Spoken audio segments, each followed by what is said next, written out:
Di Jumaat yang mulia ini di tanggal 3 Safar 1443 Hijri dalam satu ruang ilmu, majlis ilmu yang disebut oleh baginda Nabi SAW sebagai taman-taman syurga. Beruntungnya kita menjadi umat Nabi Muhammad SAW. Daripada dunia lagi kita dimuliakan. Dan Allah SWT menyebut kita sebagai khairul ummah, sebaik-baik umat berbanding dengan umat-umat terdahulu. Dan juga di akhirat nanti pun kita dimuliakan kerana kitalah umat yang pertama memasuki ke syurga Allah Subhanahu Wa Taala berbanding dengan umat-umat yang lain. Dan kitalah salah satunya umat yang mana Nabi Muhammad SAW sebagai penghulu kita yang diberikan oleh Allah Taala syafaat yang boleh memberikan kepada kita syafaat untuk dibantu di akhirat nanti. Maka perbanyakkanlah selawat dan salam terutamanya dalam hari Jumaat yang mulia ini kepada Nabi Muhammad SAW. Mudah-mudahan dengan limpah kurnia rahmat Allah Ta'ala kita diberkati olehnya insya-Allah. Jadi tuan-tuan dan puan-puan, ibu-ibu, ayah-ayah, sahabat yang dikasihi Allah Subhanahu Wa Taala sekalian, hari ini saya biasa di Masjid Sungai Buaya ni, saya berkongsi tentang peristiwa tanda-tanda hari kiamat, ya, tu kuliah tetap saya bulanan sebelum ni lah. Jadi hari ni, pagi ni kita nak kongsi pula tentang tajuk yang hampir sama dengan tajuk yang selalu dibahaskan di masjid, iaitulah tentang selangkah kita ke alam barzah. Selangkah ke alam barzah ni apa? Kita hidup kat dunia ini memang menuju ke arah kematian. Ya, ada orang berhijrah daripada kampung ke kota, ada orang berhijrah daripada Malaysia keluar negara. Bermacam-macam hijrah kita lakukan. Namun jangan kita lupa bahawa satu hari nanti kita akan berhijrah dari alam ke alam. Ya, itulah alam barzah. Kita sekarang ni tuan-tuan dan puan-puan berada di alam yang ketiga dalam destinasi perjalanan kita ni. Dia macam LRT lah kan. LRT macam mana? Kalau kita naik LRT daripada Wangsa Maju, next station Seri Rampai, next station KLCC, next station Kelana Jaya. Makna kata ada stesen-stesen yang berikutnya. Dalam perjalanan kehidupan kita ni juga ada stesen, 6 stesennya. Iaitulah yang pertama ialah stesen alam roh, di mana kita diciptakan di dunia ini. Di dunia ini di mana kita dihidupkan. Makna kata alam roh ni satu alam yang lain dibandingkan dengan dunia ni. Alam yang asing bagi kita. Di situlah Allah Ta'ala menciptakan setiap roh, termasuklah kita sendiri. Cuma kita tak ingat je. Di situlah berlakunya perjanjian di antara kita dengan Allah. Yang ini kita janji bahawa kita dihidupkan di dunia ini, kita akan mengabdikan diri kepada Allah Ta'ala. Itu perjanjian kita dengan Allah. Namun kita tak ingat. Tak ada siapa pun ingat. Dia akan ingat bila? Ketika di padang mahsyar nanti. Baru kita ingat balik. Kan? Dan ketika itulah malaikat-malaikat semua agiu. Agiu maksudnya bukanlah dia biadab dengan Allah Ta'ala. Tidak. Tapi sebagai mendatangkan hikmah. Apakah tujuan Allah Ta'ala ciptakan kita kat dunia ini? Malaikat bertanya, Ya Rab, kenapa engkau menciptakan satu makhluk, satu bangsa yang akan melakukan kerusakan di atas muka bumi ini? Kan? Maka kata Allah Subhanahu Wa Ta'ala, aku tahu apa yang kalian tidak tahu. Kan? Allah Ta'ala tahu apa yang kita tidak tahu, apa yang malaikat tidak tahu kan. Lalu Allah Ta'ala ciptakan roh ni banyak daripada Nabi Adam AS sehingga umat akhir zaman. Ramai, berimpit-impit kita ni. Kan? Lalu Allah Ta'ala kata nak jadikan di dunia ini, malaikat pun bertanya, Ya Rab, tidakkah dunia itu terlalu kecil untuk didiami oleh makhluk-makhluk ini? Maka jawab Allah Subhanahu Wa Ta'ala, aku akan ciptakan al-maut, kematian. Maka disitulah setiap yang kelahiran pasti ada kematiannya. Maka kita dilahirkan, diutuskan ke dunia ini, memasuki ke alam yang kedua, iaitulah alam rahim, perut mak kita kan. Masuk dalam perut mak kita duduk diam-diam. Kan? Ada siapa ingat dalam rumah kita, dalam perut kita macam mana keadaan? Tak ingat. Tak ada siapa pun ingat. Ingatan kita dilupakan. Di alam roh ini, di dalam alam rahim ini, kita duduk diam, kita selesa, kita bergerak sana sini, dalam kantung perut ibu kita, kan? Kita memakan makanan yang dimakan oleh ibu kita, kita bernafas dalam air, satu perkara yang orang kata macam mana manusia ni bernafas dalam air? Dalam perut kita bernafas dalam air, dalam perut ibu kita. Kemudian kita pun dilahirkan ke dunia ini, berpindah ke alam yang ketiga, yang inilah alam dunia yang kita sedang diami sekarang ni. Di alam dunia ini, pertama sekali bayi pasti akan menangis. Dah jadi fitrah. Kelahiran bayi pasti akan disambut, dia akan diiringi dengan tangisan dia. Dia menangis, uek, uek kan. Pernah dengar bayi lahir tergelak? Tak ada kan? Tak ada kan? Itu kalau macam itulah keadaan dia, tu bukan bayi, tu bayi ajaib namanya kan. Bayi ajaib kalau siapa pernah tengoklah cerita Indonesia dulu kan. Jadi nak katakan bahawa bila dia dilahirkan, bayi akan menangis, itu fitrahnya. Ya, ketika itu menangisnya itu kerana perpindahan daripada satu tempat yang dia selesa, yakni alam rahim, ke tempat yang dia tak biasa, iaitu alam dunia. Menangis seolah-olah macam dia tak sanggup nak lahir kat dunia ni. Kalau boleh dia nak duduk diam saja dalam perut mak dia tu, tak nak keluar-keluar. Dia selesa. Kan, aku senang duduk dalam perut ni, aku senang makan, aku senang minum, aku duduk diam-diam tak ada bergerak mana-mana. Tiba-tiba dilahirkan. Kan. Menangis, kemudian lama-lama bayi itu pun sedar, dia lihat sekeliling, dapat melihat, mula tersenyum, mula tergelak, dan akhirnya kesakitan itu hilang. Ketakutan itu hilang dan digantikan kegembiraan, keseronokan, dan dia hidup kat dunia ini seperti mana kita. Hidup, belajar, kemudian kita bekerja, kemudian kita berkahwin, kemudian kita bersara, dan akhirnya kita kembalilah ke alam yang keempat, iaitulah alam barzah yang kita pasti akan lalui, yang kita nak cerita hari ini. Kan? Di alam barzah, perkara yang keempat ini, satu perkara yang menakutkan. Setiap orang yang melaluinya pasti akan menangis juga. Sebagaimana tangisan bayi tadi. Dilahirkan ke dunia dalam keadaan menangis, begitu juga bila dalam kubur, setiap orang menangis. Bahkan dalam sepotong hadis pun Nabi SAW ada menyatakan bahawa setiap orang di dalam kubur akan merasai satu himpitan. Yang mana himpitan itu akan meremukkan di antara rusuk kanan dan rusuk kiri dia. Semua akan merasainya. Himpit kan. Dan sekiranya orang itu orang yang beriman, orang itu orang yang beramal soleh, maka himpitan itu akan dilepaskan daripadanya. Maka dia akan hidup dalam keadaan tenang. Tanah lubang-lubang kuburnya itu akan menjadi seumpama taman-taman syurga baginya. Namun sebaliknya, jika orang itu orang yang derhaka pada Allah, orang yang kufur pada Allah Ta'ala, liang kubur itu akan terus menghempitnya sehinggalah hari kiamat. Allahu wa iyazubillah min zalik. Ya? Maka semua orang menangis. Kata Nabi SAW, kalau tak ada siapa yang kena himpitan kubur tu, kalau ada yang terselamat daripada himpitan kubur tu, orang itu ialah sahabat Nabi SAW, iaitulah Allahumma salli ala Muhammad. Satu orang sahaja yang selamat, saya terlupa kejap lagi mungkin saya ingat. Ya? Yang mana dia terlepas kerana apa? Sebab dah lama tak kuliah tuan-tuan, jadi terlupa banyak fakta. Jadi dia saja terselamat. Kenapa dia terselamat? Kerana kata Nabi SAW, dia siapa? Siapa boleh ingatkan? Ada. Kerana apa? Kerana kesolehannya, ya, kerana jihadnya membantu Islam. Lalu dia diselamatkan. Kata Nabi, kalaulah ada yang terselamat, orang inilah yang terselamatkan. Maka ketika mana kematian sahabat tu, Rasulullah SAW merasa duduk kat tepi kuburnya lama sangat. Sahabat pun hairan. Ya Rasulullah, kenapa lama sangat duduk kat tepi kubur tu? Kata Nabi SAW, sesungguhnya sahabat kita yang dalam kubur ini sedang merasai himpitan kuburnya yang pertama. Kata Nabi SAW, kata sahabat, bagaimana itu boleh berlaku? Kerana dia cuai ketika mana menjaga air kencingnya. Dia buang air kencing, dia cuai. Maknanya adalah menyebabkan dia terkena himpitan kubur.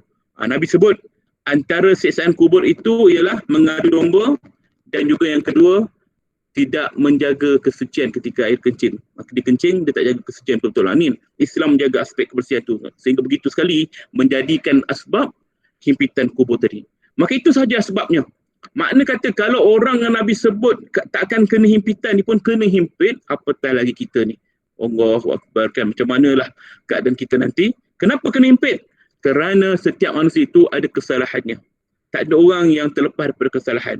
Maka dengan itulah kesalahan itu akan diampunkan setelah dia merasai himpitan yang pertama tadi. Kemudian bagi orang beriman, dia tidak akan rasa lagi kesakitan sesudah itu. Ada juga yang berpandangan himpitan itu umpama macam pelukan seorang ibu kepada anaknya. Wallahu alam, kita tak tahu bagaimana keadaannya, Tapi itulah kenyataan yang disebut oleh Nabi SAW. Maka setelah kita melalui fasa-fasa ini di dalam kubur yang penuh dengan ketakutan, yang penuh dengan kegembiraan bagi nasib-nasib kita semua ditentukan berdasarkan apa yang kita buat pada hari ini. Ya. Kita akan melaluinya. Kemudian di dalam kubur ini ada orang, yes, Sa'ad bin Mu'az namanya. Ya, ada yang nyebut dalam ruang komen. Ya. Baik. Di dalam ruang kubur ini kita akan duduk. Ada orang kata, kalau orang tu meninggal lama daripada zaman Nabi Adam, sehinggalah hari ini di dalam kubur, betapa lama masanya kan, adakah dia merasai waktu yang lama tu seperti mana waktu hidup kita kat dunia ni? Sebenarnya itu rahsia Allah Subhanahu Wa Taala. Kita tak tahu bagaimana alam di sana, namun dikatakan bahawa setiap orang akan melaluinya sehinggalah kita dibangkitkan serentak ketika mana memasuki ke alam yang kelima, iaitulah alam mahsyar. Kita akan ditiupkan sangkakala semua manusia dibangkitkan. Ketika itulah orang-orang yang beriman dia bangkit dengan penuh kegembiraan, mukanya berseri-seri, dia seronok. Kenapa? Inilah hari yang dijanjikan Rabbku. Inilah hari di mana aku akan bertemu dengan kekasihku. Inilah hari di mana aku akan bertemu dengan dengan Tuhan yang selama ini aku sembah, yang selama ini aku taat kepadanya. Mereka gembira tak sabar. Namun bagi orang kafir, orang yang kufur kepada Allah Ta'ala, orang yang derhaka kepada Allah Ta'ala, orang yang melakukan kejahatan, maksiat dan sebagainya, dia akan bangun dengan menjerit, aduhai celakanya. Celakanya, kata dia. Siapalah yang bangkitkan kami ketika ini? Kenapa dia kata celakanya? Kenapa? Seolah-olah macam dia ni baru bangun daripada tidur. Sedangkan dalam hadis-hadis yang lain menyebut, orang dalam kubur, bagi orang yang kufur akan merasai kesakitan, siksaan. Tapi bila dia dibangkitkan, seolah-olah macam dia baru bangun tidur. Siapalah yang bangkitkan kami ni? Kami sedang tidur, kami sedang berehat. Kerana apa? Kerana ketika mana sebelum kiamat, manusia-manusia yang kufur ini di dalam kubur akan terus diseksa dan sebagainya. Sehinggalah tidak ada kerehatan baginya. Namun bila berlakunya kiamat, ketika seluruh makhluk mati, ketika semua makhluk mati setelah sangkakala ditiupkan, ketika itu tinggallah Allah Ta'ala dengan malaikat maut ketika itu, dan malaikat maut pun mencabut nyawanya sendiri, mati semua makhluk, tinggal Allah Ta'ala sahaja.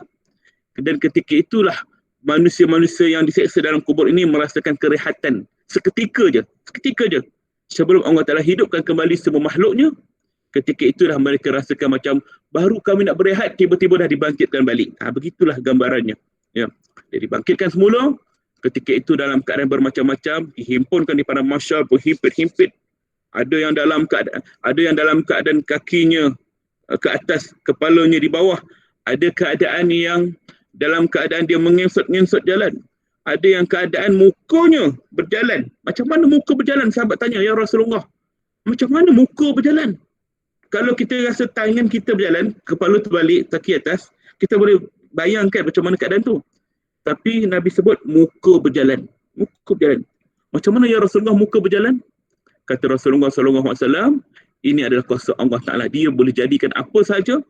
Dia boleh jadikan. Sedangkan kat dunia ini pun kita lihat ada binatang yang berjalan melalui perutnya. Ular. Kita tak akan terfikir tentang itu, melainkan Allah datangkan bukti dengan ular. Tapi dekat dunia ini belum ada lagi makhluk yang berjalan melalui mukanya. Tak ada lagi. Jadi sebab tu kita rasa macam tak wujud. Rasa macam tak logik. Tapi hakikatnya di sisi Allah tidak ada yang mustahil. Ya? Maka ketika itulah manusia akan dihimpunkan di padang mahsyar dalam satu tempoh yang panjang, tak tahu apa lama. Setelah dihisap, kemudian kita akan dipindahkan ke alam yang terakhir. Iaitulah stesen yang ke-6. Iaitulah alam akhirat yang dipanggil syurga ataupun neraka. Dua sahaja destinasi kita. Tak ada yang tengah. Tidak ada yang ketiga. Dua sahaja. Ada orang yang kata, tak apalah, duduk dalam neraka, kita orang Islam lama-lama akan masuk ke syurga juga. Kan? Bayangkan dalam neraka yang pedih itu, satu saat kita rasa macam beratus tahun. Nisbah yang dikatakan Nabi SAW, satu hari akhirat bersama dengan 1000 tahun dunia. Bayangkan betapa lamanya kita dalam neraka tu. Seandainya kita sanggup mengatakan, tak apalah orang Islam nanti mati, bila dah masuk neraka, masuk syurga juga.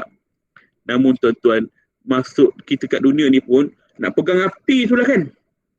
Kita pergi kat dapur tu, buka api, rasa api tu. Berapa lama kita tahan? Tak payah api lah. Kita rasa tangan kita tu je, rasa bahang tu je. Berapa lama kita tahan? Tak tertahan. Ini kan pula sanggup duduk dekat neraka. Ya.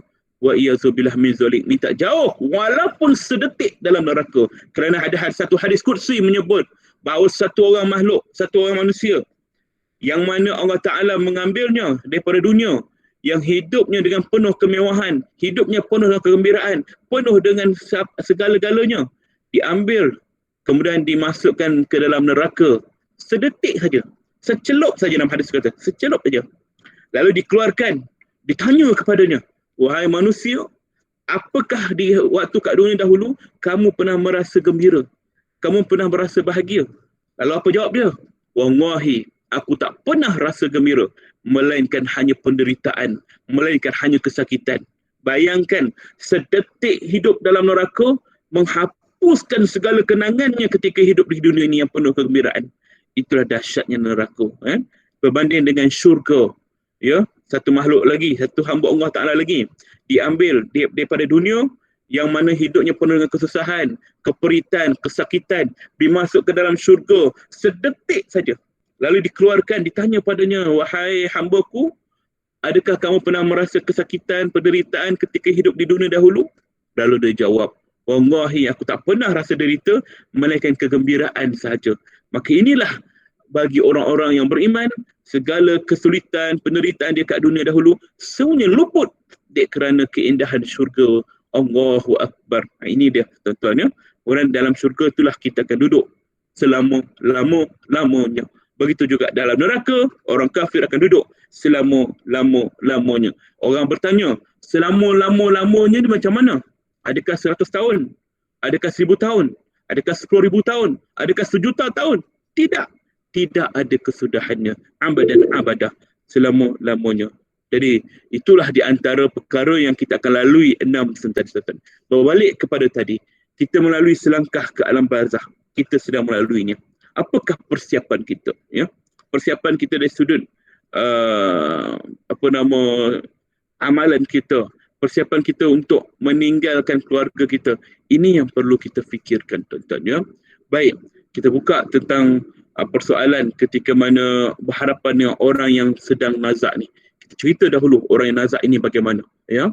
Orang yang sedang nazak, sakaratul maut, satu keadaan yang mana yang cukup menyakitkan, cukup menakutkan. Ya, semua orang akan melaluinya, tidak ada yang terlepas. Bahkan Nabi SAW sendiri pun melalui detik-detik sakaratul maut, yang kata Nabi SAW, kalaulah boleh biar aku seorang saja yang menanggung kesakitan ini, jangan umatku. Kerana Nabi tahu betapa sakitnya sakaratul maut. Dan ketika mana sakaratul maut itu sedang berlaku kepada seseorang, kita kena ingat bahawa kita perlu membimbingnya. Kerana orang yang sedang sakaratul maut, dia dalam keadaan mabuk. Sakarat itu sendiri bermaksud mabuk. Mabuk di ambang kematian. Kita perlu bimbingnya. Bagaimanakah kaedahnya kita nak berhadapan dengan orang yang sedang nazak ini? Ya, ada slide yang ditinggalkan di situ yang mungkin boleh dinaikkan sebagai panduan. Ya, ketika mana orang itu sedang nazak, yang pertama sekali kita diajarkan untuk mengajar kalimah la ilaha illallah kepadanya. Ajar kalimah la ilaha illallah. Man akhiru kalamuhu la ilaha illallah dakhala al-jannah. Barang siapa di akhir kalamnya dia sempat ucap kalimah la ilaha illallah, maka masuklah dia ke dalam syurga Allah Subhanahu wa taala. Kenapa nak sebut kalimah la ilaha illallah ini? Kerana kalimah la ilaha illallah inilah membezakan di antara orang kafir dan juga orang muslim, membezakan di antara orang musyrik dan juga orang soleh. Maka benda begini yang perlu kita tekankan. Macam mana nak ucap ini? Adakah melalui hafalan? Adakah melalui ingatan? Adakah melalui kebiasaan? Tidak. Dia akan terucap sendiri melalui diri kita, amalan kita. Ya. Namun di sisi yang lain, orang-orang di sekeliling ketika berhadapan dengan orang yang sedang nazak sakaratul maut, ajarkan kalimah ini pada dia. Ajar. Ajar bagaimana? Jangan panjang sangat. Kita bukan macam drama TV. Asyhadu an la ilaha illallah wa asyhadu anna Muhammadar Rasulullah. Ini kalau drama TV dia selalu buat macam tu. Dan yang herannya, orang yang tengah nazak pun boleh ikut. Ini berlakon, semua orang boleh buat kan. Jadi hakikatnya ketika orang sedang nazak, kalimah Allah itu pun satu perkara yang sukar untuk dilafazkan. Sebab apa sukar? Kerana dia bernafas seumpama bernafas di dalam ataupun melalui lubang jarum yang sempit. Lubang jarum yang sempit tu macam mana? Tahu lubang jarum? Yang mana tuan-tuan ibu-ibu yang biasa nak menjahit tu kan, nak masukkan bonang tu, berapa kali isap bonang tu kan, macam ni kan, masuk kan, tak masuk-masuk kan, kecil lubang tu kan. Kecil. Itulah umpama lubang pernafasan orang-orang yang sedang nazak. Sakit. Sempit dadanya. Dadanya akan meninggi kerana menarik nafas yang terlalu dalam. Ketika itu ajarkan kalimah yang ringkas sahaja sebagaimana yang Nabi suruh. La ilaha illallah. Bisikkan di telinganya. La ilaha illallah. Jangan paksanya. Biar dia sendiri yang akan menyebutnya. Ya? Kalaulah dia orang yang beriman, Allah Ta'ala pasti akan mendorongnya untuk mengucapkan kalimah itu. Namun, kalau dia orang-orang yang zalim, orang yang berdosa, maka 1000 orang yang mengajarnya pun tidak membantunya. Dia tidak akan dapat sebutnya sekalipun. Ya? Kita kena ingat bahawa ini adalah atas sebab izin Allah Subhanahu wa Ta'ala. Qala rabbukum a'udzu billahi minasyaitonir rajim. Yusabbitullahu allazina amanu bisabit fid dunya wa fil akhirah. Ya, maknanya Allah Taala itu dia akan meneguhkan kalimah-kalimah yang mana kalimah ini kalimah yang teguh di dunia dan akhirat, iaitulah kalimah la ilaha illallah. Allah Taala sendiri akan meneguhkan kalimah itu kepadanya supaya dia dapat menyebut meskipun ketika itu tak ada orang yang mengajar kalimah itu. Tuan-tuan ya, sekarang ni musim COVID kan, kami sendiri menguruskan jenazah hampir setiap hari COVID-19. Memang ada. Ya. Jadi, ada ketikanya kita jumpa kes-kes yang mana dia meninggal di rumah. Bila meninggal di rumah, siapakah yang akan mengajarkan kalimah la ilaha illallah bagi orang yang meninggal di rumah? Banyak kes kematian di rumah kan. Ketika dia sedang nazak, ketika itu siapa yang ajar kalimah itu sehingga dia boleh ucap kalimah la ilaha illallah? Bagi orang yang beriman, Allah Ta'ala sendiri yang akan meneguhkan ucapan-ucapan dia. Allah Ta'ala sendiri yang akan meneguhkan dia sehingga dia boleh ucap kalimah itu. Allah Ta'ala yang akan ajar dia. Yusabbitullahu allazina amanu biqaulis sabit fil hayatid dunya wa fil akhirah. Allah teguhkan iman orang-orang yang beriman dengan ucapan yang teguh di dalam kehidupan dunia dan juga kehidupan akhirat. Allah Ta'ala sendiri akan mengajarnya, mengingatkan dia kalimah itu. Ya? Namun sebaliknya, bagi orang-orang yang dahaka kepada Allah Subhanahu wa Ta'ala, wa yudillullahu zalimin, sesungguhnya Allah Ta'ala sesatkan orang-orang zalim. Ini bahaya tuan-tuan. Macam mana bahayanya? Ketika mana kita dalam keadaan nazak, ada setengah orang yang dia dengar ucapan kalimah la ilaha illallah itu. La ilaha illallah. Orang ajar pada dia. Dia dengar tuan-tuan. Namun, wa iyazubillah min zalim. Allah sekat tegorok dia ni. Allah sekat laluan kotak suara ni untuk mengucapkan kalimah itu. Lidah dia keluar, dia tak boleh ucap kalimah itu. Kerana orang ini orang yang zalim. Wa iyazubillah. Kita takut seandainya kita jadi orang-orang yang demikian. Kenapa? Wa yaf'alullahu ma yasha. Sesungguhnya Allah dia boleh buat apa saja yang dia kehendaki. Boleh buat tuan-tuan. Sebab tu tuan-tuan, dia ada dua sisi kat sini. Sisi yang pertama, bagi kita untuk menentukan nasib kita ketika hujung kematian nanti, nak berpindah ke alam barzah nanti, maka kita pastikan diri kita dapat ucap kalimah la ilaha illallah. Macam mana nak pastikan kita dapat ucap kalimah la ilaha illallah? Lazimkan lidah kita, basahkan bibir kita dengan kalimah ini sentiasa. Di samping itu, pastikan amalan kita seiring dengan apa yang kita lafazkan. Tiada Tuhan selain Allah. Maknanya amalan kita pun berpaksikan kepada Allah Subhanahu Wa Taala, meninggalkan segala kemaksiatannya, sama ada yang zahir ataupun yang tersembunyi, sama ada perkara itu dilihat oleh manusia ataupun tidak dilihat oleh manusia. Kita kena taat pada perintah Allah, tinggalkan segala larangannya, kan? Barulah Allah Taala akan bantu kita. Barulah Allah Taala akan membimbing kita untuk ucap kalimah la ilaha illallah. Itu tiket ke syurga Allah Subhanahu Wa Taala. Namun di sisi yang lain pula, kita ni orang sekeliling yang sedang berhadapan dengan orang yang sakaratul maut, maka ajar kalimah itu pada dia. Meskipun dia seorang yang fasik, yang kita kenal banyak melakukan maksiat. Meskipun dia seorang yang jahat, mungkin melakukan jenayah sebelumnya. Ketika dia sedang sakarat, kita ajarkan kalimah itu kerana itulah sunnah Nabi SAW. Ya, bukan tugas kita untuk pastikan dia ucap, tidak. Tugas kita hanya untuk menyampaikan, mengajarkan, mengingatkan kalimah itu. La ilaha illallah. Ketika mana kalimah itu dengar di telinganya, ketika kalimah itu sampai ke telinganya, mudah-mudahan Allah Ta'ala akan mengizinkan dia kan. Kalau dia dapat ucap kalimah itu sekali je, la ilaha illallah, khalas, cukup sekarang itu. Tak payah kita paksa dia berulang kali. Terus sekarang ucap, ucapkan. Cakap lagi, cakap Allah. Jangan. Dia dapat ucap sekali pun, itu adalah rezeki. Itu adalah kurniaan yang paling besar sekali. Itulah nikmat yang paling besar sekali ketika itu. Dapat ucap sekali pun jadilah kan la ilaha illallah. Jangan paksa dia. Biarkan dia pergi dengan tenang. Biarkan dia. Tapi sekiranya ada perkataan lain yang keluar daripada mulutnya selepas itu, dia tegur orang ke, nak air, kata dia. Dia pandang kiri kanan ke, dia tegur sahabat dia ke, maka kita perlu ajarkan dia kalimah itu sekali lagi. Kenapa? Kita nak akhiru kalam. Kalimah yang terakhir itu. La ilaha illallah, tuan-tuan. Detik ini cukup menakutkan. Patutnya kita ni kena sentiasa jaga diri kita. Ya? Ini adalah perbuatan kita, hasil perbuatan kita kat dunia ini. Kemudian yang kedua, setelah seorang itu dalam keadaan sakaratul maut, dia akan mengalami dia dalam keadaan mabuk. Dalam keadaan itu syaitan akan datang menghasutnya.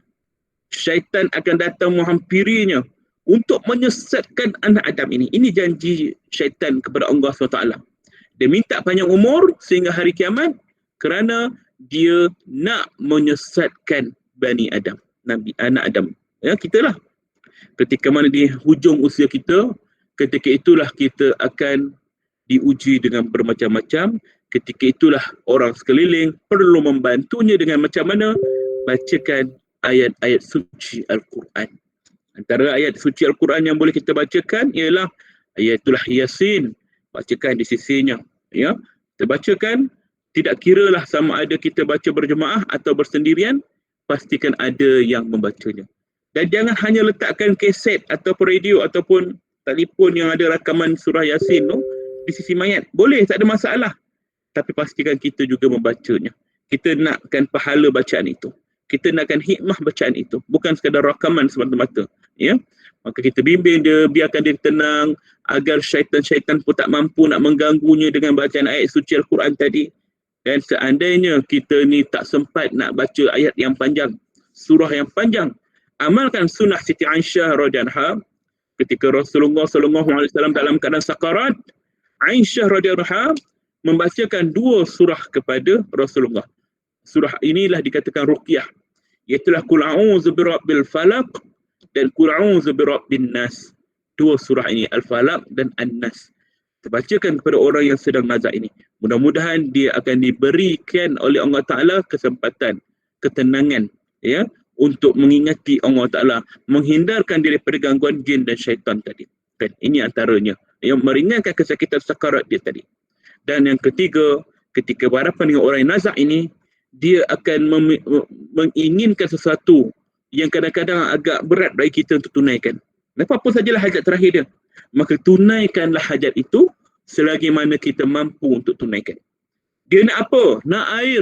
Bagi dia air. Kalau kita tak bagi dia air, tadi kan ada minum.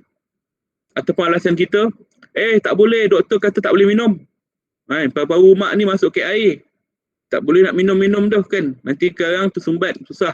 Mak dah ada tube lah tu. Tube tu pun cukup lah tu. Tuan-tuan dan puan-puan yang dirahmati Allah Subhanahu Wa Taala, ya. Orang yang sedang sakaratul maut, dia melalui satu fasa haus yang cukup luar biasa. Haus yang tak pernah dilalui oleh kita ketika hidup kat dunia ini. Haus yang cukup mengeringkan tekak. Bahkan ada menyebut, kalau bagi minum 1 lautan air pun, bahkan 7 lautan air pun takkan mampu menghilangkan kekeringan tekak tadi. Maka apa kita perlu buat?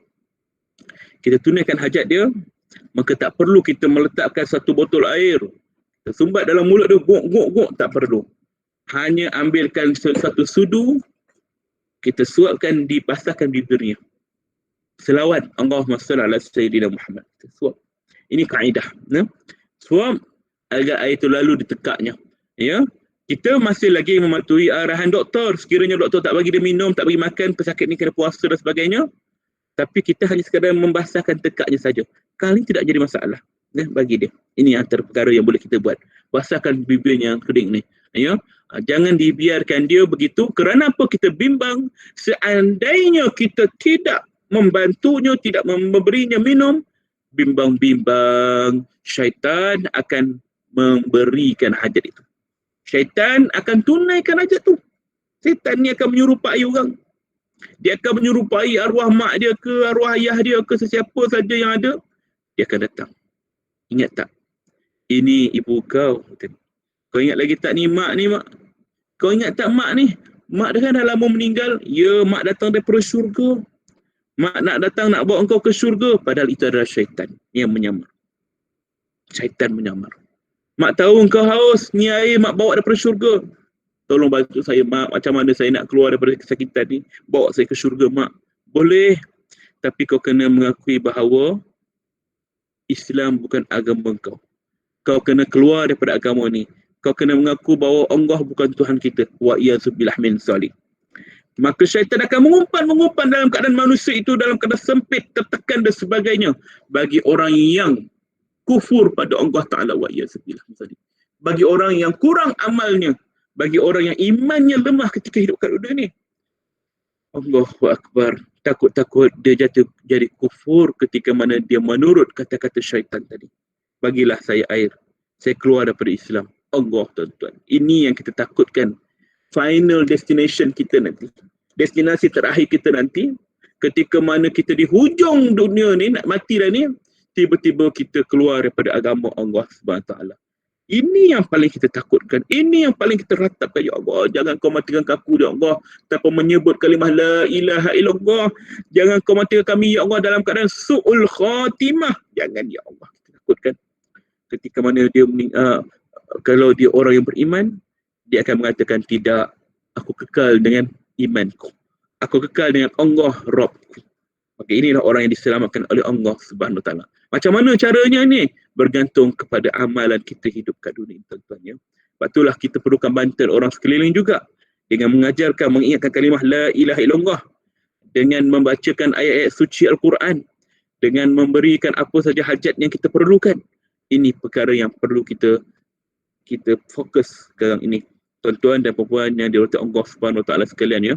Tuan-tuan, jika kita berhadapan dengan orang yang sedang sakit, dampingi dia selalu. Tanya apa hajat dia. Kita tak nak syaitan ambil kesempatan ketika ini, tuan-tuan ya. Dan kita tidak tahu bagaimana nasib kita kelak macam mana. Tak tahu tadi. Inilah perkara yang pasti dilalui oleh semua orang.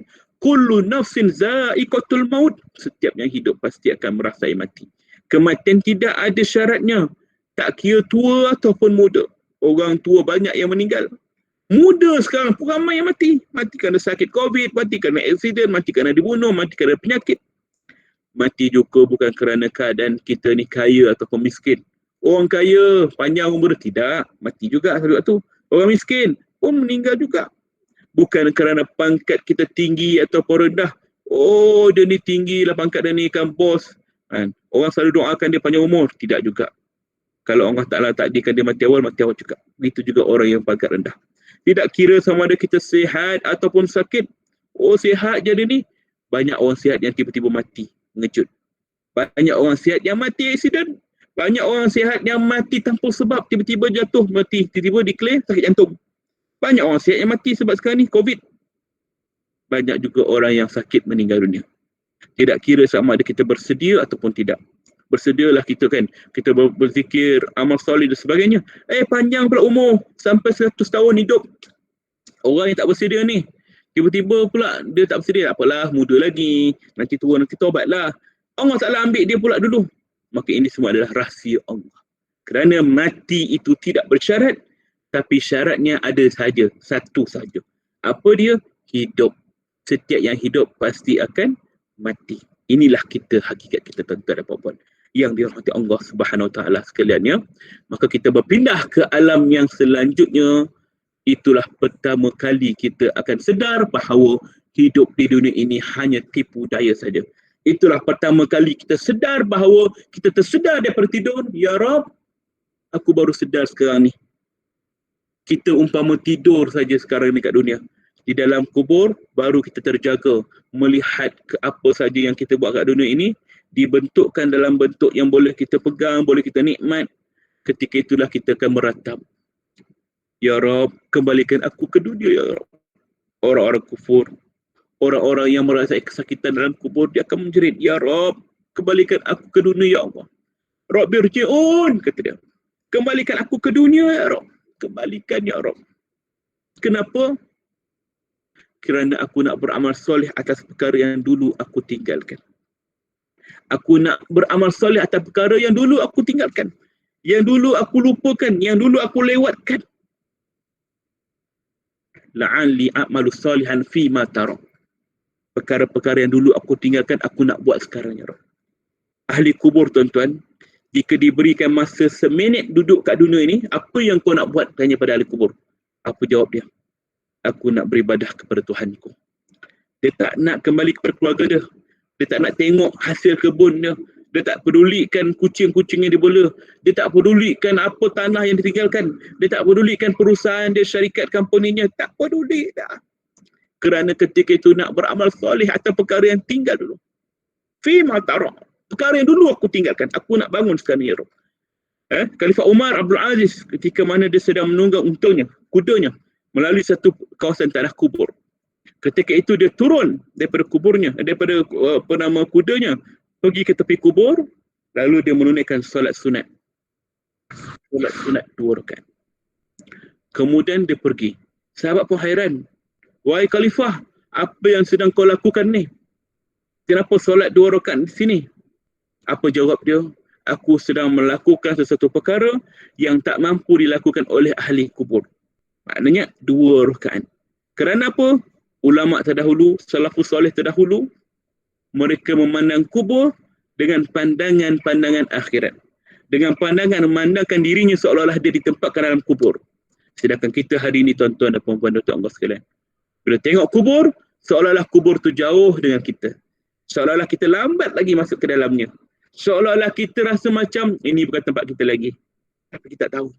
Dah esok lusa, dah kejap lagi, entah lepas bercakap ni, Allah Ta'ala ambil nyawa kita, kita tak tahu, tuan-tuan. Bila masanya kan?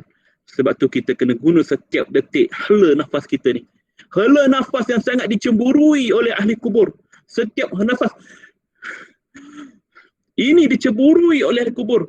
Bagi aku sehela nafas je, Ya Allah, untuk aku kembali padamu, Ya Allah. Allah kata apa? Kalla, sekali-kali tidak. Innaha kalimatun huwa qailuha. Sesungguhnya ini adalah kalimah yang kau sendiri ucapkan. Kau hanya bercakap macam tu saja. Kau tak akan mampu nak kembali. Ini kata-kata kosong, kata Allah. Kerana di hadapan kamu sekarang sudah ada alam barzakh. Dinding-dinding barzakh telah mengepung kamu. Kamu tak boleh keluar mana-mana lagi dah. Sehingga kamu dibangkitkan di hari kiamat kelak. Allahu Akbar. Terduduk kita sepi dalam kubur. Mengharapkan kasih kepada keluarga, mengharapkan ingatan sahabat-sahabat, doakan aku. Mengharapkan orang lain tolong sedekahkan Al-Fatihah pada aku, ya. Ini hanya selingan saja, tuan-tuan. Kita jangan mengharapkan doa manusia saja. Jangan mengharapkan pahala iringan daripada anak-anak kita saja. Jangan mengharapkan sedekah yang mana anak-anak kita ni wakafkan harta untuk kita. Jangan. Kita kena gantung pada diri kita sendiri. Sebab anak-anak ini, walaupun kita didiknya soleh macam mana sekalipun, satu hari nanti mereka akan meninggal juga. Maka hilanglah doa daripada anak yang soleh. Lalu apa yang tinggal untuk kita? Amalan kita sahaja, tuan-tuan. Kita akan dilupakan. Zaman berzaman, macam mana kita melupakan nenek moyang kita. Macam mana kita lupakan nenek kita. Macam mana kita lupakan ibu ayah kita yang meninggal dunia sekarang ni. Mana ada kita doa selalu? Kan? Tak ada kita doa selalu. Kita doa pun mungkin lepas solat. Kita doakan mungkin lepas waktu tahlil arwah. Begitu jugalah kita akan dilupakan ketika dalam kubur nanti. manusia akan ingat kita sekitar 10 hari, 40 hari, mungkin dalam 3 bulan, mungkin dalam setahun duka cita tu. Kemudian kita akan ditinggalkan. Kita akan dilupakan. Kita hanya menjadi bahan cerita sahaja. Tak ada lagi yang akan mendoakan kita berterusan, tuan-tuan. Lalu apa yang kita harapkan? Amalan aku saja. Pahala solatku saja. Pahala bacaan Quranku saja. Pahala aku duduk berzikir. Pahala aku sedekah. Ini yang akan bantu kita. Ketika itu hilang semua keluarga, kawan-kawan, semua tak ada kita. Sebab itulah di akhirat nanti, manusia akan jadi sifat pentingkan diri.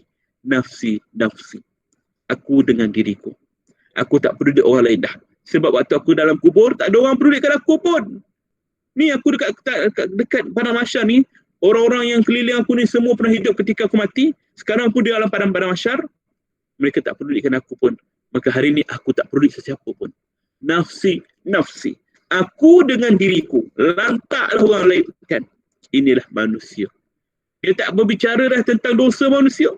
Dia tak cerita dah tentang aib manusia yang lain. Dia tengok kawan sebelah dia bogel. Dia pun bogel. Dia peduli apa? Dia tak pandang dah. Kerana kita ketika itu dalam ketakutan yang dahsyat. Ada orang bertanya kepada gurunya, wahai guru, kenapa di dunia kenapa di akhirat nanti manusia hanya berkata nafsi, nafsi. Manusia hanya bercakap tentang dirinya sendiri sahaja. Apa jawab sang guru? Kerana di dunia manusia sudah puas berbicara tentang orang lain. Manusia sudah puas bercakap tentang hal maksiat orang lain, tentang hal kekurangan orang lain, hal aib orang lain. Kita suka bercerita tentang hal tu kan. Jumpa orang cerita tentang aib orang lain. Kau tahu tak si bedah tu? Kau tahu tak si mat tu? Begini. Suka kita cerita orang lain. Seolah-olah kita ni tak ada aib.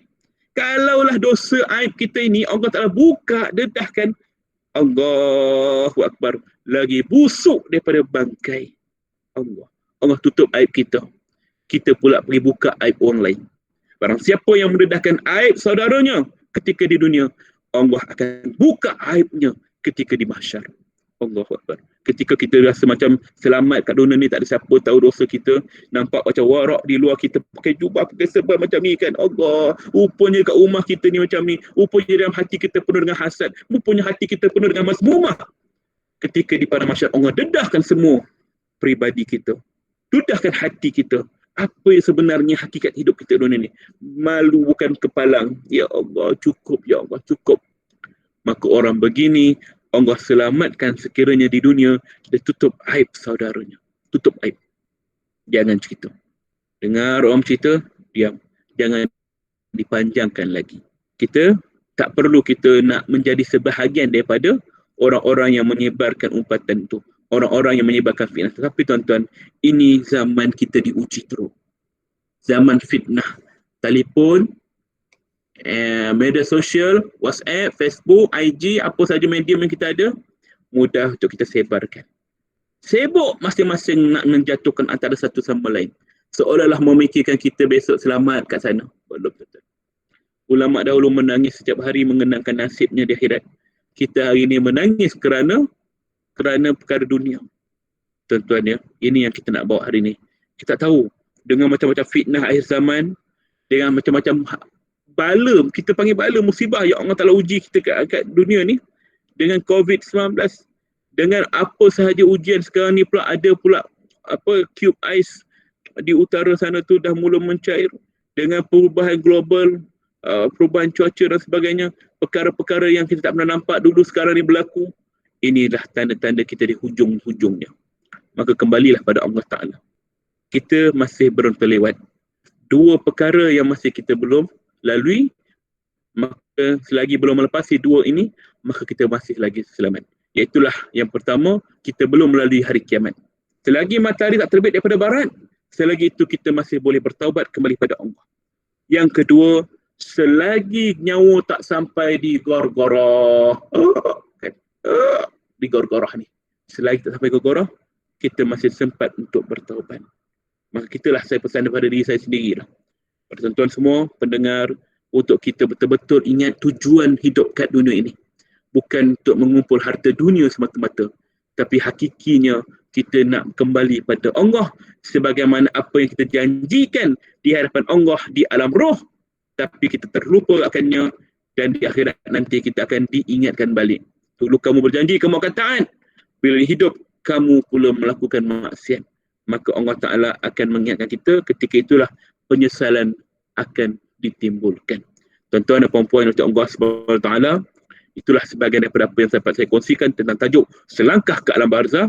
Seandainya dalam masa-masa dalam 10 minit ini, tuan-tuan dan puan-puan ada persoalan yang nak dibangkitkan, bolehlah bertanya kepada saya, sama ada buka mic itu ataupun melalui mesej.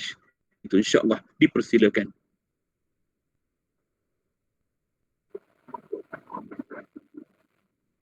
Baik, jika ada beberapa soalan pada jemaah, boleh ajukan terus secara langsung pada kelas.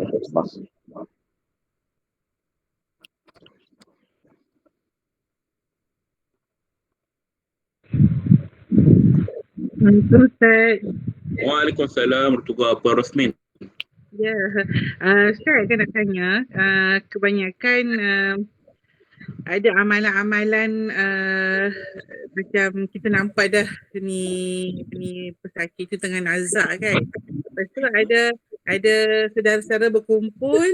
Lepas tu selain baca Yasin, kita maknanya kita dah ni baca Quran sampai khatam.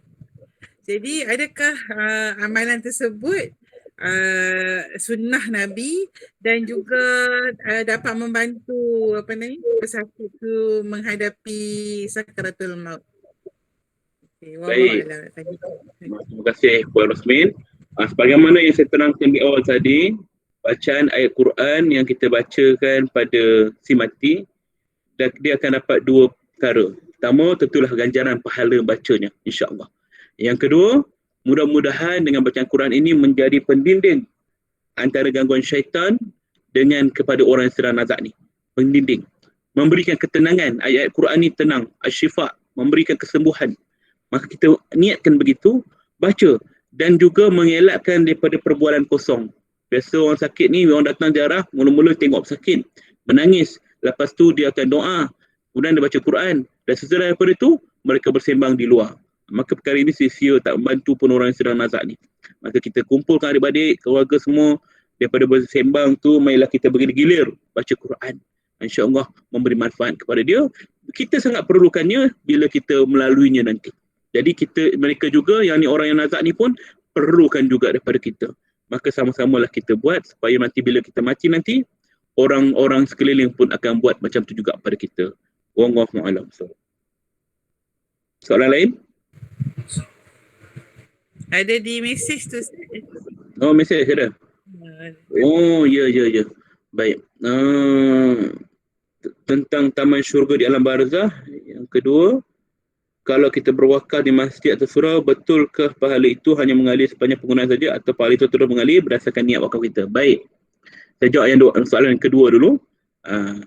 Bila kita niat wakaf ini satu perkara yang sifatnya kekal. Harta wakaf tidak boleh dipindah milik. Itu dia syarat dia ya. Wakaf ini bila kita niat kepada wakaf, satunya pahala kita akan dapat pahala wakaf lah. Pahala sumbangan tu. Yang kedua, pahala jariah. Maknanya pahala ni selagi mana wakaf itu dimanfaatkan pada orang, maka selagi itulah dia akan memberi manfaat pada kita. Macam soalan tadi, adakah pahala itu akan terus mengalir? Ya. Kerana Nabi sebut 3 perkara akan mengiringi anak Adam setelah mati. Iaitu pertama, sedekatul jariah. Sedekah jariah. Jariah ni yang dia berpanjangan. Digunakan, dimanfaatkan. Ya. Yang kedua, iaitulah doa anak yang soleh. Maknanya kata, kita ajar anak kita, doa anak kita, doa kepada kita balik. Doa ni lah akan membantu kita ke akhirat nanti. Jadi kat kubur nanti. Yang ketiga, ialah ilmu yang bermanfaat. Kita belajar, macam sekarang ni kita belajar, kita ambil ilmu, kita amalkan, kita manfaatkan. Maka ilmu ni lah yang akan bantu kita ke akhirat nanti. Ke soalan tadi tentang adakah pahala itu akan terus mengalir berdasarkan niat kita? Ya, insya-Allah. Namun bagi wakaf-wakaf yang telah dipindah milik, kadang-kadang kita tak tahu. Kita wakafkan Al-Quran. Al-Quran tu lama mereput dan rosak. Maka setakat itu sajalah. Lepas tu banyak orang dia wakafkan benda yang kekal, tanah wakaf. Dia wakafkan pembinaan masjid surau kan. maka insya-Allah benda itu akan membantu dia selagi mana ia digunakan. Namun adakah ia akan terus mengalir setelah ia dihapuskan, dirobohkan? Wallahu a'lam bissawab. Ya, mudah-mudahan dapat juga pahala kita kat situ, ya. Soalan yang tadi tentang taman syurga di alam barzah, ia satu perkara yang cukup indah bagi orang yang beriman. Ketika masuk dalam kubur, kuburnya akan diluaskan seluas mata memandang, hijau. Dia akan tenang, dia akan tidur dekat situ seumpama bidadari-bidadari atau seumpama raja-raja, pemaisuri-pemaisuri yang duduk berehat di singgasananya. Ketika itulah ahli kubur yang saya ceritakan awal-awal tadi, dia menangis ketakutan, ya Allah, aku tak nak duduk sini, ya Allah, kerana takut dengan lubang kubur yang sempit dan gelap itu. Setelah dia merasai nikmat di dalam lubang yang dijadikan taman syurga tadi, dia lupa ingatan dia tentang dunia. Dia lupakan anak isteri dia. Dia lupakan tentang harta bendanya. Kerana apa? Aku selesa dekat dalam ini. Sebagaimana orang-orang yang baru lahir, bayi-bayi yang baru lahir kat dunia, mula-mula menangis. Kemudian bila melihat cahaya, bila melihat keindahan dunia ini, dia tak menangis dah. Ada siapa bercita-cita nak kembali ke alam rahim? Tak ada lagi dah. Kerana dia dapat pindah ke alam yang lebih baik daripada sebelumnya. Begitulah ahli-ahli, orang soleh, orang beriman, yang duduk dalam taman-taman syurga di dalam kubur ini, dia tak akan bercita-cita untuk kembali ke dunia dah. Tak apalah, aku selesa kat sini. Biarlah keluarga aku di sana. Inilah dia hari yang dikatakan hari indah, rehat yang panjang setelah kita berpenat lelah dengan ibadah-ibadah di dunia ini. Wallahu a'lam bissawab. Ada soalan lain? Assalamualaikum Ustaz. Assalamualaikum. Saya nak tanya soalan. Katalah kalau kita nak bersedekah, antara memberi makan pada orang dengan berwakaf, mana satu yang lebih baik Ustaz? Kadang kita kita tidak mempunyai banyak wang ataupun harta, tapi kita mahu bersedekah. Jadi dalam saluran antara dua tu, yang mana yang lebih afdal untuk kita dahulukan Ustaz? Terima kasih. Baik, sama-sama Puan Nur Marziana, ya. Okey. Antara pahala sedekah beri makan dengan wakaf mana lebih baik? Sebenarnya dua-dua ada kelebihannya, ya. Setiap sedekah dia, wakaf ni dalam hal yang lain, sedekah ni dalam perihal yang lain, ya. Sesungguhnya orang yang memberi makan orang lain itu satu pekerjaan yang mulia, ya. Bahkan ini juga sunnah Nabi SAW. Dan memberi makan kepada orang lain ini, kita mendapat pahala, contohnya kalau kita memberi makan orang yang berpuasa, kemudian kita dapat pahala seolah-olah kita berpuasa juga. Dan orang yang memberi makan kepada orang lain ini juga, dia pahala dia banyak sebut dalam hadis-hadis, antaranya ke akhirat nanti pun kita takkan rasa kenyang, takkan rasa haus, takkan rasa lapar, takkan rasa haus, kerana kita biasa memberi makan kepada orang lain. Maka hikmahnya besar. Dan yang lain juga kerana makanan yang kita bagi makan tu memberikan dia ataupun kesegaran untuk beribadat. Maka pahala ibadat tu pun dapat pada kita. Pahala ibadat orang tu. Dengan makanan yang kita bagi makan pada orang tu ataupun kita bagi makan pada binatang ke apa, mereka ni juga mendoakan kita. Maka pahalanya itu tetap ada. Begitu juga dengan wakaf. Maka itu dalam hal wakaf ini bagi orang yang berkemampuan, dia nak wakaf harta, nak wakaf tanah sebagainya, maka itu dalam situasi yang lain yang Allah Ta'ala akan nilaikan sesuai dengan apa yang diamalkan. Namun kita jangan anggap bahawa Allah Ta'ala tu nilai pada kuantitinya, ya. Tidak, Allah nilai pada kualitinya, ya. Maknanya kalau ada sahabat tanya, ya Rasulullah, kalau begitu orang kaya sajalah yang masuk syurga sebab mereka selalu bersedekah, ya. Kata Nabi SAW, apa yang dia sedekah atas kemampuan dia. Kalau kita sedekah atas kemampuan kita walaupun sebelah biji tamar, maka itulah sedekah yang paling baik berbanding dengan sedekah orang yang mampu, dia sedekah 1000 biji tamar. 1000 biji tamar sebab dia mampu. 1000 biji tamar tu dia sedekah, tak bagi kesan pun pada harta dia. Maka tak ada masalah pun hal tersatu dia. Dia dapat pahala, tapi pahala sesuai dengan kemampuan dia. Kita yang sedekah dengan sebelah biji tamar, ini yang mampu kita susah. Maka kita akan dapat pahala yang besar juga kerana itu kemampuan kita. Allah nilai pada kemampuan dan juga kualiti kita. Wallahu a'lam bissawab. Saya jawab soalan daripada yang message ini. Okey, apakah yang berlaku pada kedua ibu bapa kita yang telah meninggal dunia tapi anak-anak masih hidup bergaduh dan berebut harta? Allahu Akbar. Jika pasangan ingkar perintah Allah, boleh ke masuk syurga atau diazab dahulu? Allah. Baik. Puan Sarimah bertanya, apakah berlaku pada kedua ibu bapa kita yang telah meninggal tapi anak-anak masih hidup bergaduh? Tuan-tuan, kita kena ingat bahawa kita adalah acuan anak-anak kita. Kita yang mengacukan anak kita. Ya. Maka didik anak-anak jadi soleh supaya besok ke akhirat setelah kita meninggal mereka akan berbaik. Ya. Maknanya kita didik dulu. Sebab tu pentingnya didikan orang tua ni. Besok ke akhirat kita akan ditanya, kenapa kau tak didik anak kau begini-begini? Kita akan bertanggungjawab. Ya. Namun sesudah kita meninggal dunia, jika kita dah didik mereka, tapi sebaliknya berlaku, mereka bergaduh, tak bertegur sapa antara satu sama lain. Mereka berebut harta benda. Ini di luar kemampuan kita. Namun kalau kita ketika hidup kat dunia ini tak bagi teguran, tak bagi didikan yang baik, kita nampak perkara itu berlaku kat dunia waktu kita hidup, sehinggalah kita meninggal dunia, kita biarkan saja, tak pedulikan, maka kita takut kita juga akan menerima akibatnya ke akhirat nanti. Sebab itulah kita adik-beradik kena ingatlah bahawa kita bimbang bahawa kesan daripada pergaduhan kita ini memberikan asbab ataupun memberikan mudarat kepada ibu ayah kita di sana nanti. Maka berbaik-baiklah ya, sebab kita besok meninggal dunia, adik-beradik jugalah yang akan menguruskan kita, dia jugalah yang akan mendoakan kita, dia jugalah yang akan senaraikan kita dalam senarai tahlil arwah malam Jumaat. Itu kena ingat tu ya. Baik. Puan Rosita, jika pasangan ingkar perintah Allah, boleh ke masuk syurga atau diazab Allah? Dijawab dulu. Baik. Pasangan yang ingkar perintah Allah, kita kena tahu bahawa setiap manusia akan dihitungkan atas kapasiti individu-individu. Ya. Kalau dia suami isteri, isterinya sahaja yang taat, suaminya pula sebaliknya. Isteri ni bertanggungjawab juga untuk mengingatkan. Bang, solat bang. Bang berubahlah bang, bertaubatlah. Kita kena ingatkan kerana kita ini adalah khalifah yang menyampaikan. Kita ini adalah khalifah untuk memimpin antara satu sama lain dan juga memimpin diri sendiri. Ingat antara orang lain. Takut nanti ke akhirat nanti kita akan ditanya oleh pasangan kita. Oh, dia seorang saja yang beribadat, dia tak pernah pun ingatkan aku, dia tak pernah pun tegur aku. Kita akan dipertanggungjawabkan pula. Risau kan? Maka kita ingatkan dia, kita doakan dia, seandainya mereka tidak mahu berubah, mereka terus dengan maksiat, dengan ingkar perintah Allah, di akhirat nanti dia sendiri yang akan menanggungnya, ikut pada apa yang dikerjakan dahulu. Ya, kalau dia meninggal kemudian Allah ampunkan dia, setelah melalui proses neraka, barulah dia masuk ke dalam syurga Allah Subhanahu Wa Taala. Maka proses itu sangat lama. Janganlah minta masuk neraka dahulu ya.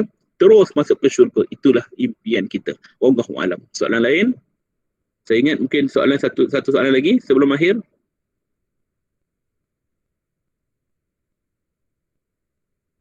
Baik. Alhamdulillah. Saya kira tidak ada persoalan lagi yang akan dibangkitkan. Saya minta ampun, minta maaf atas kelanjuran kata-kata ataupun masa yang diambil. Mudah-mudahan Allah Ta'ala berkati pertemuan kita hari ini. Saya minta maaf atas apa-apa saja kekurangan saya menyampaikan kuliah ini. Sama ada keterlupaan ataupun kekurangan apa saja. InsyaAllah mudah-mudahan Allah Ta'ala merahmati pertemuan kita hari ini. Terima kasih kepada pihak Masjid Ar-Rahimah Sungai Buaya, Ustaz Alif dan juga kepada jawatankuasa yang lain. InsyaAllah bertemu lagi kita di lain kesempatan. Wabillahi taufiq wal hidayah. Assalamualaikum warahmatullahi wabarakatuh. Saya serahkan balik pada Ustaz Alif. Waalaikumsalam warahmatullahi wabarakatuh. Alhamdulillah, terima kasih Al-Fadhil Ustaz di atas menyampaikan kuliah pada pagi ini. Saya suka kongsikan Ustaz, kalau sekiranya para jemaah yang ingin mewakafkan ataupun bersedekah, kita pihak masjid, kita mengalu-alukan ibu-ibu untuk bersedekah kain kafan untuk masjid. Biasa masjid ni banyakkan ibu-ibu, kalau benda itu digunakan untuk membaluti tubuh badan jasad seseorang dengan niat wakaf kita, maka kekallah kita punya pahala berjalan selagi mana kain tidak mereput di bawah tanah itu. Jadi tuan, ambil-ambillah untuk bersempena hari Jumaat ni, bolehlah kita ambil apa kata peluang untuk bersama-sama melaksanakan infak untuk di masjid kita di Sungai Buaya untuk kita imarahkan lagi program-program berserta dengan pengurusan jenazah yang kita laksanakan di masjid, insyaAllah. Dan untuk saya maklumkan juga, petang ini kita akan ada satu sesi kuliah bersiri, yang sambungan siri untuk sesi yang ke-10 bersama Dr. Syamsia Muhammad berkaitan dengan fiqh wanita pada jam 3 petang. Jadi saya mohon kepada jemaah yang berkelapangan bolehlah kita join pada petang ini, insyaAllah. Alhamdulillah, terima kasih kepada Al-Fadhil Ustaz. Ini merupakan satu kata satu penerimaan yang hebat lah, sebab boleh katakan saya tengok tadi dalam 90 lebih peserta yang join kuliah kita pada pagi ini. Alhamdulillah. Terima kasih kepada semua ibu-ibu, ayah dan Al-Fadhil Ustaz yang kita bersama-sama pada pagi ini. Semoga apa yang lebih itu datang daripada Allah dan juga kekurangan itu daripada pihak kami sendiri. Aku qauli hadza wa astaghfirullahalazim wa lakum. Assalamualaikum warahmatullahi wabarakatuh. Jazakallah khair Ustaz. InsyaAllah dibagi. Terima kasih Ustaz. Terima kasih Saudara Osmin ya. Sama-sama.